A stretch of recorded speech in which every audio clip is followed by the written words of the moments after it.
All right, welcome to our latest SwampCast. Pat, Dooley and Robby Andreu of the Gainesville Sun. We are here. There's the swamp behind us. Those of you who gutted it out, give me credit, man. There's no way I would have said in that heat. Man, it was literally tied for the hottest day 96 in Florida football history. Although I'm guessing there could have been a game in the 30s or 40s that wasn't recorded. Yeah. But still, it was brutal. And maybe that wore Colorado State down because Florida dominated the fourth quarter. One of the weirdest games I've ever seen. If you would have told me that Colorado State was going to run, what was it, 80 plays? Yeah, to Florida's 40. To Florida's 40 something. Yeah, I just said, wow, they're going to probably get killed. And instead, they do the killing, mainly because of special teams. Yeah, special teams would count for 17 points, including 2 touchdowns. So, that was enough to win the game right there, 17-10. So. Yeah, obviously, Freddie Swain with a touchdown on a punt return. They had a block kick for a touchdown. They had another block. It wasn't even a block kick. No, it was a tackle of the punter because he bobbled the ball. It was a smothered punt attempt, but and that gave them, then we got a field goal out of that. Still very iffy on offense. Felipe started awful. And then a lot of rebounded. booze. A lot of booze coming down.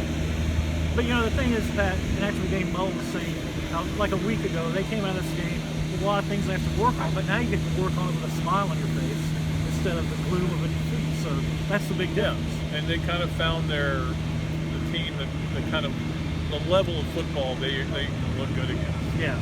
Let's face it. Colorado State is now 1-3, and so they're not a great team by any means. But at least Florida got the offense going. They got some big plays on offense. Certainly, Dameon Pierce continues to show that he can really fly. You got to think he needs the ball more. Yeah. When you've got a line that's not really creating a lot of push, a guy like that can create his own. Yeah, we saw that today. It goes back to what you and I were talking about earlier.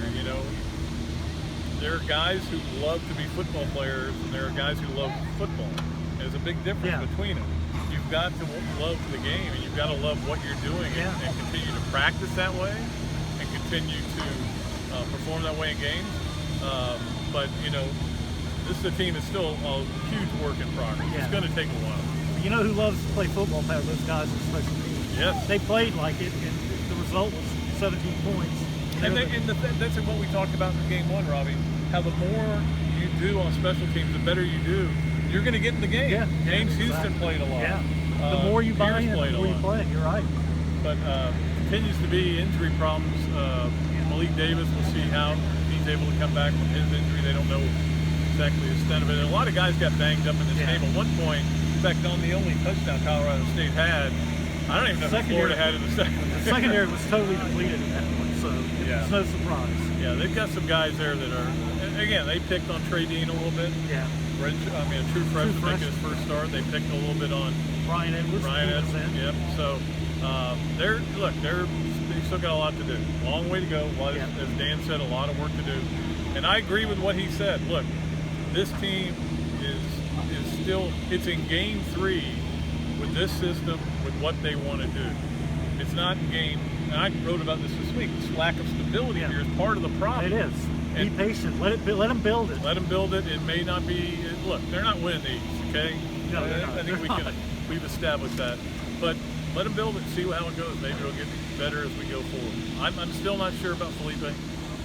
But Dan Mullen sure seems sure about it. He says he's got a long leash. Yeah, he says, I'm not going to pull him for interceptions.